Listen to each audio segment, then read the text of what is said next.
साथियों नमस्कार। कविता की पाठशाला में मैं चेतन आनंद आप सभी का हार्दिक स्वागत कर रहा हूँ। हम गज़ल के ऐप पर बात कर रहे हैं, यानी गज़ल के दोषों पर, जो काव्य दोष हिंदी में बोले जाते हैं। गज़ल में किन चीज़ों को नहीं लिखना चाहिए, आजकल हम इस बात पे चर्चा कर रहे हैं। आज हम चर्चा करेंगे, एक दोष होता है ऐबे तनाफुर। ऐबे तनाफुर को मेरे गुरुदेव डॉक्टर कुंवर बेचैन जी ने हिंदी में नाम दिया है अक्षर नैकट्य दोष या समान अक्षर आवर्ती दोष। यानी ऐसे अक्षर जो आपस में जब पास पास आ जाते हैं तो उससे कुछ और ध्वनि निकलने लगती है, तो या उसके अर्थ बदलने शुरू हो जाते हैं, तो अक्षर नैकट्य वो दोष कहलाता है। उर्दू में इसको बोलते हैं ऐबे तनाफुर। ठीक है, समझ गए। थोड़ा सा उदाहरण और आगे मैं बताना चाहूँगा। उन्होंने उदाहरण दिया है, डॉक्टर कुंवर बेचैन जी मेरे गुरुदेव ने, कि नींद दरिया या यश ये सभी बढ़ते बढ़ते एक दिन रुक जाएंगे। नींद दरिया या यश ये सभी बढ़ते बढ़ते एक दिन रुक जाएंगे। अब इन्हें बोलने लगो ना तो पहली पंक्ति को, नींद दरिया या यश ये सभी, तो ये दिक्कत पैदा कर रहे हैं, बोलने में रुकावट आ रही है।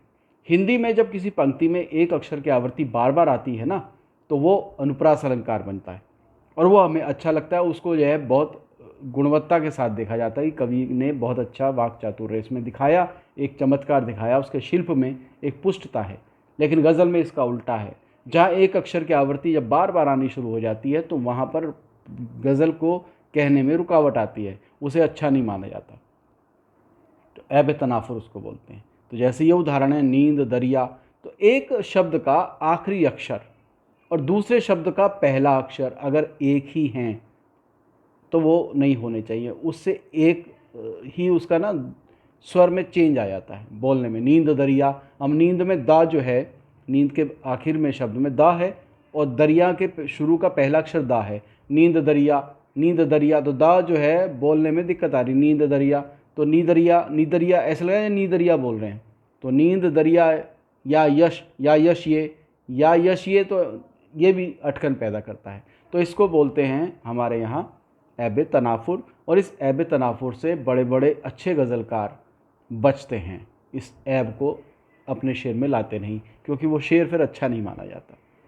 तो इसके लिए क्या करना चाहिए, तो उन्होंने, गुरुदेव ने कहा है कि एक तो ऐसे अगर अक्षर आते हैं या ऐसे शब्द आ रहे हैं जिसमें आखिरी, एक शब्द का आखिरी अक्षर और दूसरे शब्द का पहला अक्षर एक सा है और वो टकरा रहे हैं, तो उसका क्रम बदल दो। उपाय उन्होंने यही बताया।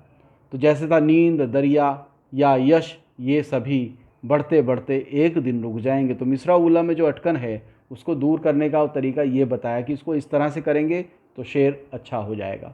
तो उन्होंने क्या किया, उन्होंने किया कि नींद ये दरिया वो यादें और यश, अब ये बोलने में अच्छा आ रहा है, साफ आ रहा है ना, कि नींद ये दरिया वो यादें और यश बढ़ते बढ़ते एक दिन रुक जाएंगे।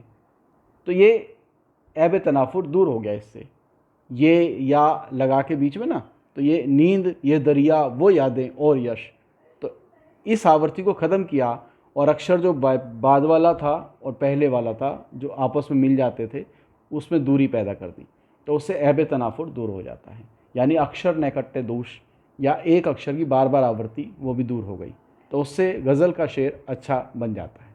ठीक है, ऐसा नहीं है, बहुत सारे शायरों ने ऐबे तनाफुर होते हुए भी अपने गज़ल के शेर को वैसी वैसा रखा, उन्होंने बदला नहीं।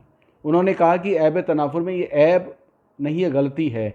ऐब और गलती में बहुत बड़ा फ़र्क होता है। अगर गलती करने से अगर शेर अच्छा होता है तो गलती जायज़ मान लेनी चाहिए, क्योंकि कई गज़लकार इसको मानते नहीं हैं, ऐब नहीं मानते, वो गलती मानते हैं। गलती सुधारने के बाद अगर शेर अच्छा वाला कमज़ोर हो जाता है तो वो फिर उस गलती को चलने देना चाहिए। कुछ बड़े शायरों ने ऐसा माना और ऐसा ही रखा उन्होंने अपने शेरों को, जिसमें मीर तक ही मीर का जो है एक शेर है, उनका मत सहल हमें जानो फिरता है फलक बरसों, मत सहल हमें जानो फिरता है फलक बरसों, तब खाक के पर्दे से इंसान निकलते हैं।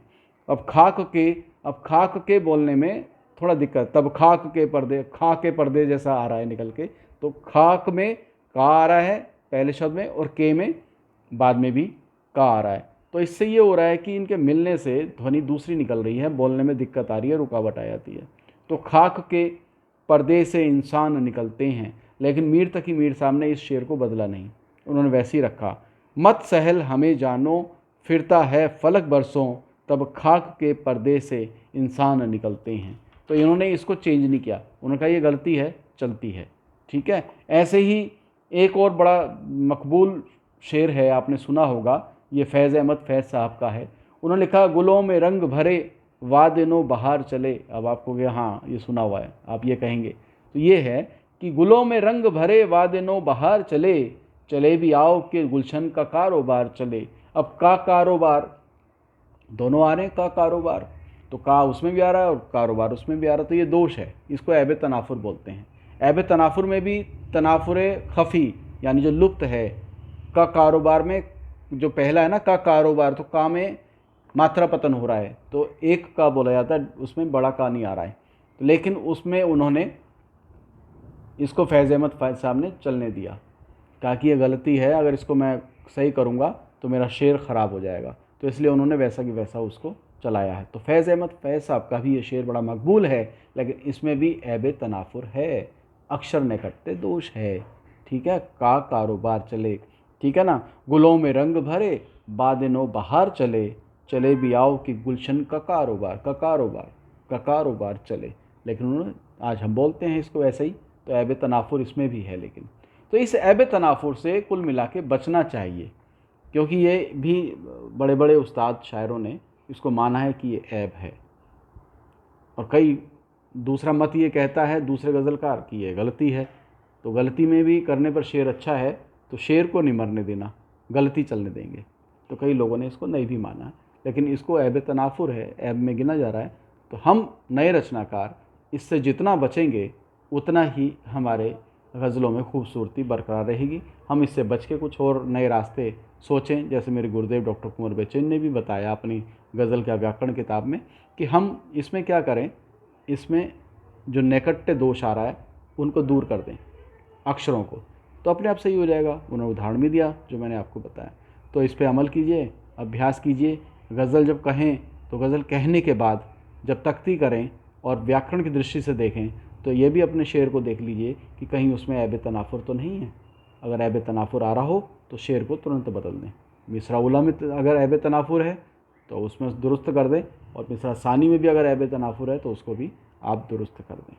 तो उससे करने से बड़े गज़लकार जब आपकी गज़ल को सुनेंगे तो वो ऐब तनाफुर जब नहीं मिलेगा उसमें, तो सही आपको समझेंगे, आपको पास इसकी जानकारियाँ होती। ठीक है। तो बड़े शायर बनने के लिए ऐब तनाफुर से भी बचना बहुत ज़रूरी है। ठीक है। तो आज के लिए इतना ही, अगली बार फिर किसी और नए ऐप पर चर्चा करेंगे, किसी नए काव्य दोष पर। तब तक के लिए नमस्कार।